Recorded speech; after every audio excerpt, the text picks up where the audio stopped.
Alam mo ba na dito sa Global Pinoy Travel and Tours, pwede kang mamili ng iba't ibang packages na offer para mag-start ka ng business katulad nila. Hi, I'm Rowena. Before, I'm a corporate telco employee, but now I'm a proud corporate package affiliate. I'm Elvira. I'm currently government employee. Home base ako. Tapos, nag-family package franchisee ko.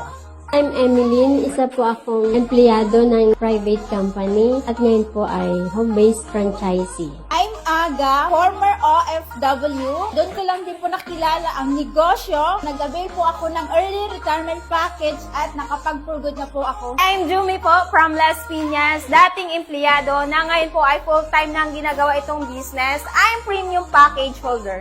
This is General, dating OFW sa Hong Kong for 2 years. So dahil po sa negosyong ito, nakapag-forgood na po tayo sa Pilipinas. By the way, payment center franchisee po tayo.